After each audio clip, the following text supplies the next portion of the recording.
Hi, welcome to my podcast, Meditate with Samara. Today, I am so excited to be accompanied by a new friend, uh, Ellis Bartholomeus. And Ellis here has just published this book in Indonesia called Main Untuk Menang. And we're really going to talk a lot about this book and why Ellis wrote this book, her story, and her message to you. So, welcoming hi to Ellis here. Hi, Ellis. How are you? I'm fine. I'm fine. Thank you. Thank you for having me. Thank you. Where are you recording this from? Are you now somewhere in the Netherlands? I am in the Netherlands. I'm in the south of the Netherlands. And if you hear a noise, it's my two young cats playing around. They are my new masters in play. That's They great. tell me how you should play. And so you hear a sound maybe. Yeah, of course. That's completely fine. Ellis, can you please introduce us a little bit more about yourself? I'm really curious to understand your story. Yeah, I'm born in Holland, and after my first schools, I wanted to create things to do good in life, and so I went to the school, the Design Academy in Eindhoven, Mhm. to design creative solutions. And I remember then that I thought like, and if I finish school, I'll go to Africa and I'll solve problems there. Yeah. But I was very naive, and I am still a bit naive. But it was nice because I learned a lot about creativity and how to find solutions on problems. When I graduated, my focus was very much on signage. I loved telling people where to go without telling people where to go, to Okay. help and assist people and give guidance with the minimum impact, or the optimize people to find their roots and make Hmm. for them autonomous. And then there was not much work in signage at that time, so I started doing graphic design. And then there was the internet coming. I'm that old that I was sort of there when the internet started. Yeah. So I, as a like a functional and graphic designer, I was invited for web design. And then there was one client in '99, educational client. We made their website, and they asked us, "Can you engage our audience a bit more with the content we try to bring?" And it was to children. And then we said, "What if we make them play the content?" Hmm. And so that was the first game that we created. And since then, I have been involved in finding how can we engage someone with a topic, and use play for that reason. Right. Okay. Thank you so much for sharing. And the first time I really saw play in a different way, especially like bringing it to our life, is from reading your book, Main Untuk Menang. Can you please share a little bit why you wrote this book and why is it called? So this in translation is Playing to Win. Play to win. Play Yeah. to win. Yeah. So it's like profit and merit, and what is there to gain. And actually, the Dutch book is Speel het spel. It is play the game. Mm. Uh, but it's sort of, and the subtitle is Gamification as Motor for Change. And Ah, the okay. English book is the first one I wrote. So it's all translations. And the first one is Apply Play. And Mm-hmm. it is about how can you use play for other purposes than only entertainment, or to enjoy yourself. And because I learned in all these years that there are very strong and magical motivational aspects inside play. Mm. And it's actually very easy. As I say, my cats are playing around and jumping around. They are playing and fighting each other to Yeah. learn how to become an adult and be able to hunt for their own food. So Mm. play is very much an innate desire we have, and it's very much about learning. And they are Right. at the maximum of playing now, running like this. It sounds like a very exciting time for them. Yeah, it is. But play in general is, we should not overlook and think that play is just for children, Mm. because it is about learning, but it's also about wanting to learn and being motivated to learn. And I think that we humans are always trying to understand our world around us. And if we use a playful way, we have always alternatives and more ways to learn more and to become more understanding of the world. And then we can see that, because also role play sounds very simple, but role play, a game invites you to role play sometimes. Mm. And then you can also find out different perspectives on life, and you can understand that there is a variety and a diversity, and people look at things differently. And I think that would really help all of us to have a better society even. Yeah, when you see things around you as something that you want to learn about more, you gain more understanding and joy in the process. And what you said was so interesting earlier about play is not only for children, because sometimes as we get older, we might forget that part of us that just wants to have time to have fun. Nowadays, a lot of people are doing their work, stressing about work, and not making enough time for play. So, what's your view on this? I'm curious. How should we play more? Yeah, we should really not see play as only entertainment, but we should integrate play with work.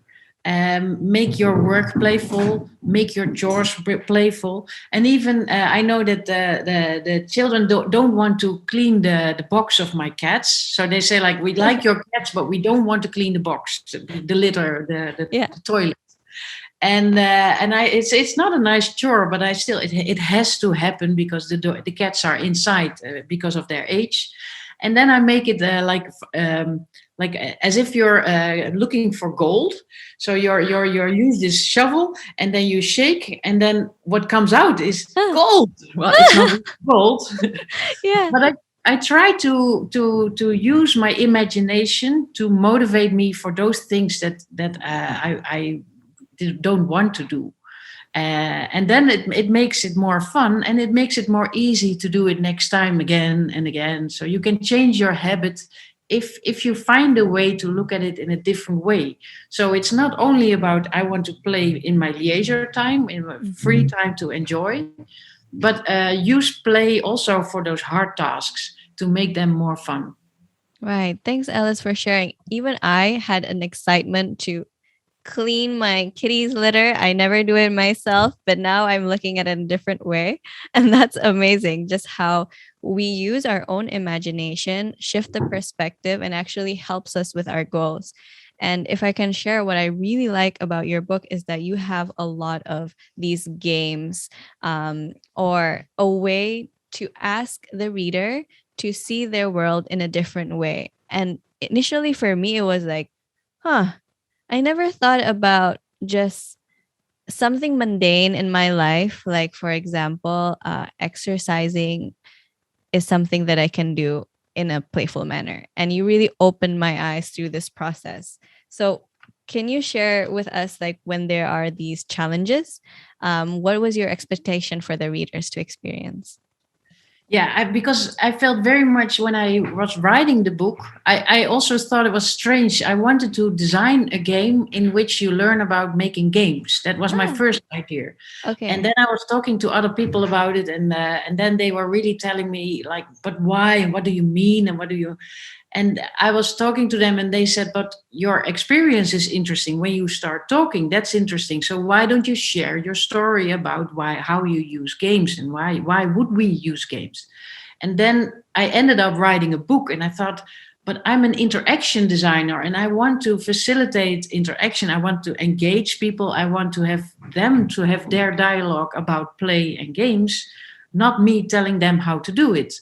So then this was my how do you say, my negotiation to make a book, me writing, you reading, but inviting you to do and practice it yourself, because I do think that telling you what to do does not work. That doesn't trigger motivation or intrinsic motivation. So if I can manage people to take a pen and write in the book Mhm. and start doing it, that was my ambition, because I really feel that no one can tell you how to play. It has to be a voluntary effort to take the step to start playing, and someone can invite you to take that step.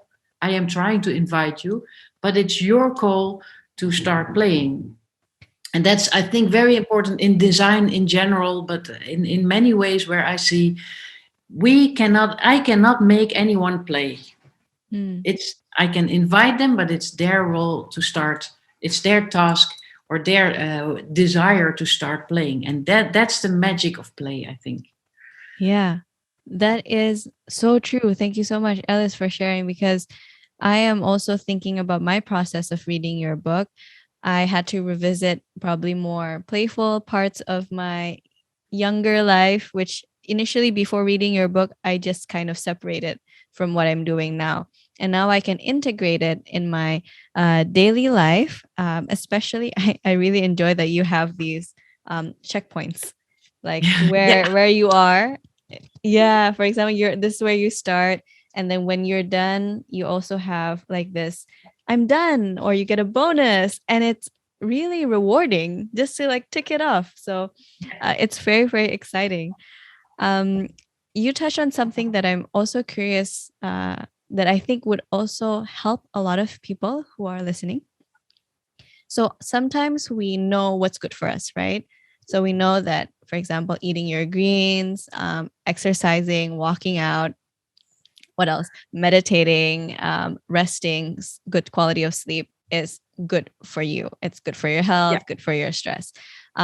But we seem to not apply these knowledges. Like there's just, okay, I know it, but I have instant gratification to just, be lazy and do whatever is nicest at the moment.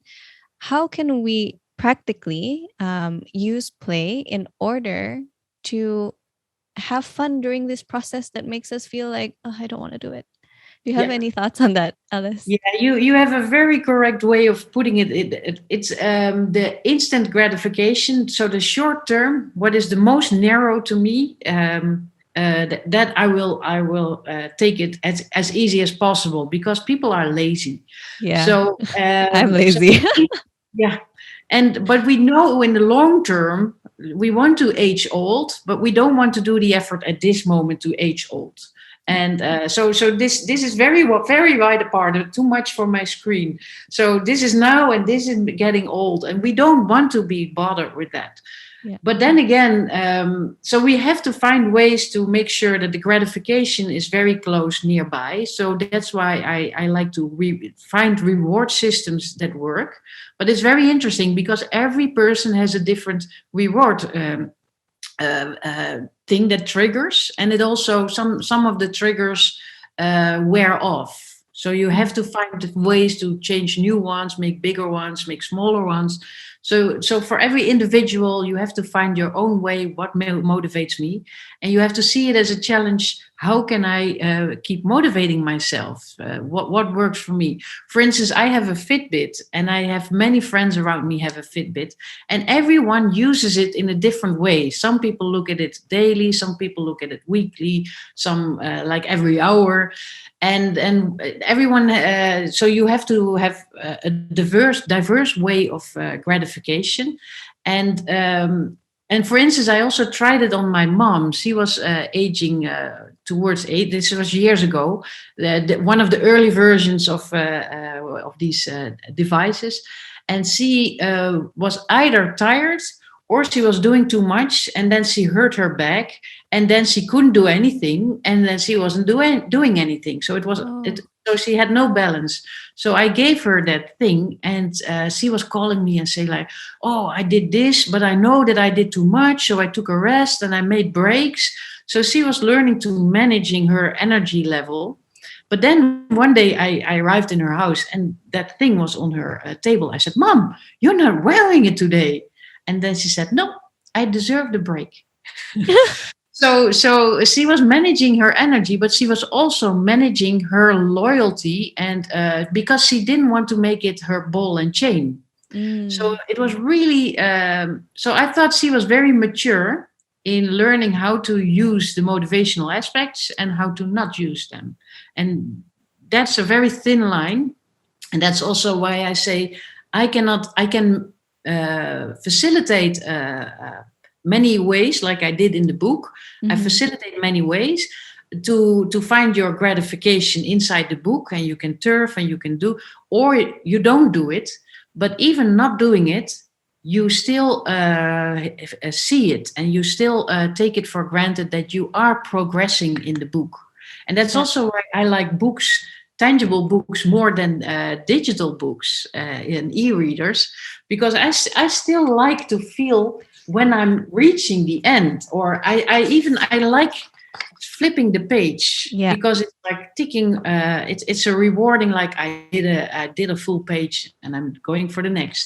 And all these things are very often overlooked.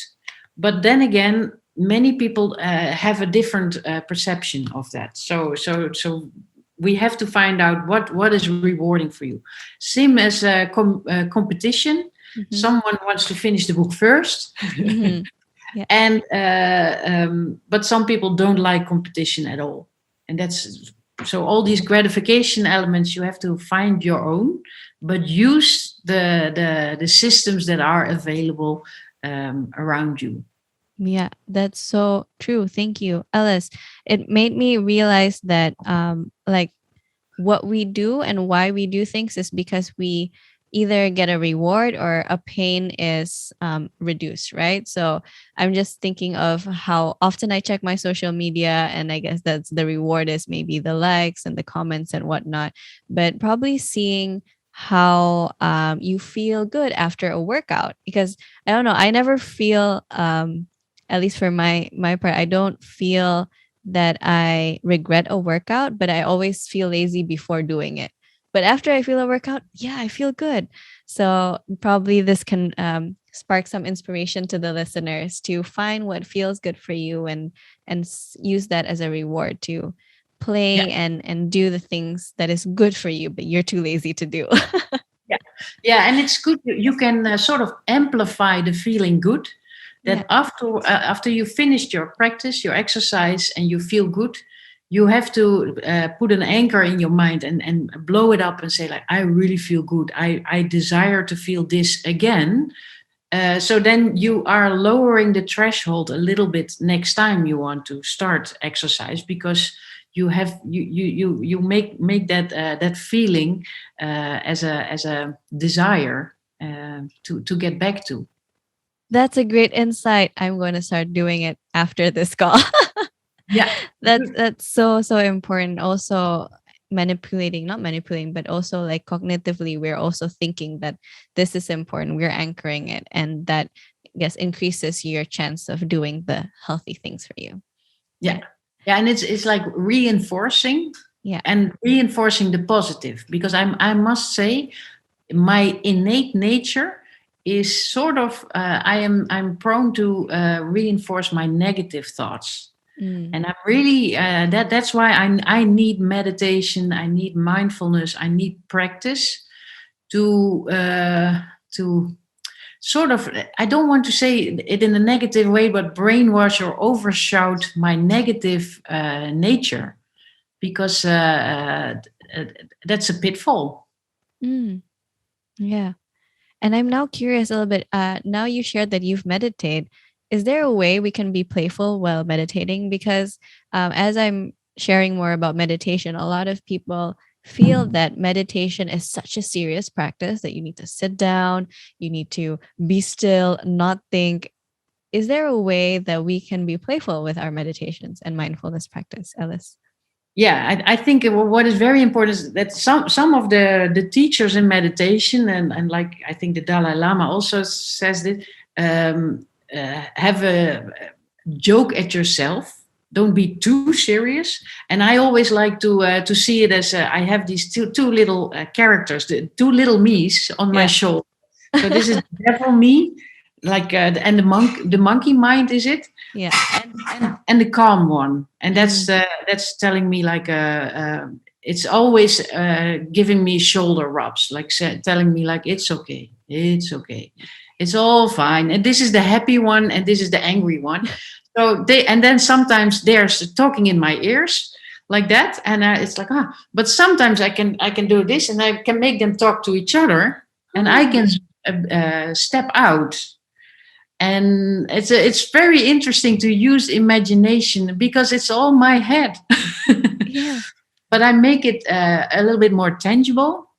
Yeah. And I try to exaggerate, like the one that if I'm starting to meditate and this one is telling me like, don't forget to do the shopping list for this, add this to your shopping list. And it's like, that's not meditation. And then this one tells me like, that's also meditation. That's just your training.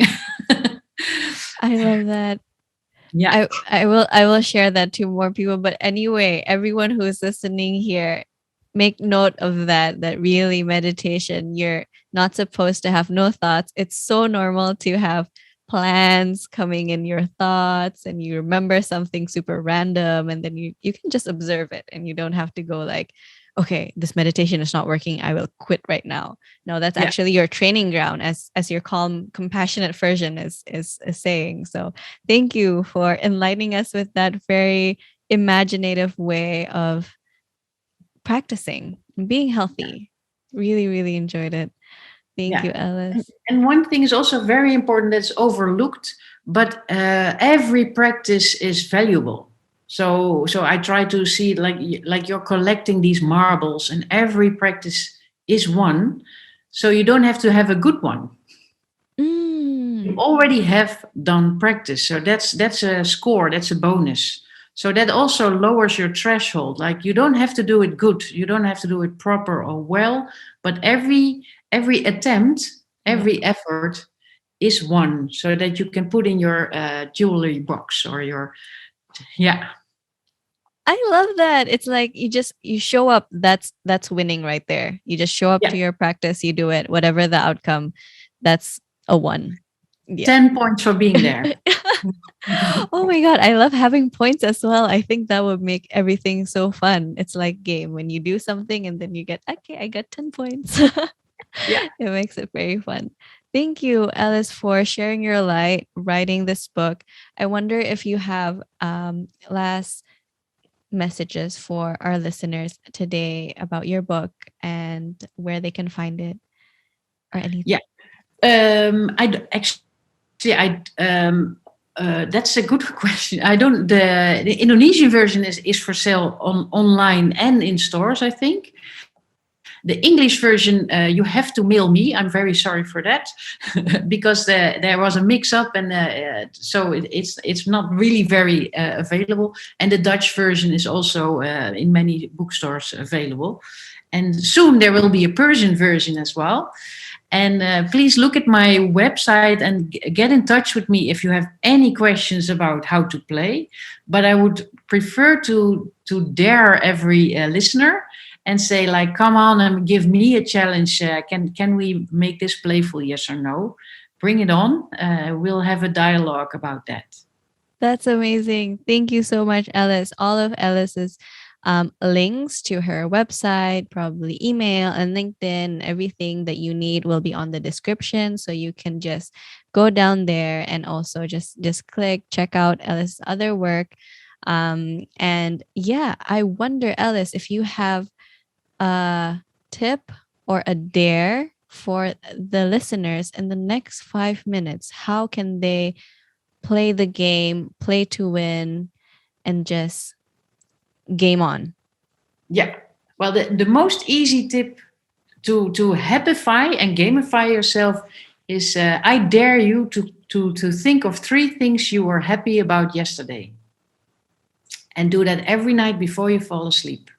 I guarantee you it will help you become more happy. 3 things to be grateful. Perfect. Me and Oda Wempi also created this journal, the Be Grateful one. So that is so in line. Yes, right. 3 things that you are happy for the day, the yesterday before you sleep. Definitely your view of your life no longer is mundane, and then you also play to win, and I think it's going to be great to increase your quality of life. And that's all what we want to share in the Meditate with Samara podcast. Alice, thank you so much for making the time, sharing your thoughts, and writing this book. You're really changing my life and my perspective, and I hope this amplifies to more listeners out there. Thank you. Thank you very much. And I'm very grateful for this talk. Thank you. Thank you, everyone, for listening to Meditate with Samara podcast. If you are feeling excited, interested, you're doing the dare, give this, wherever you're listening to, a like, a follow, or share it. Use 10 seconds to share it to someone who you think might be interested in listening. And if you want to buy the book, the Indonesian version, I will also have the link on the description. So that will go to the checkout point. So stay safe, take care, and game on. Namaste.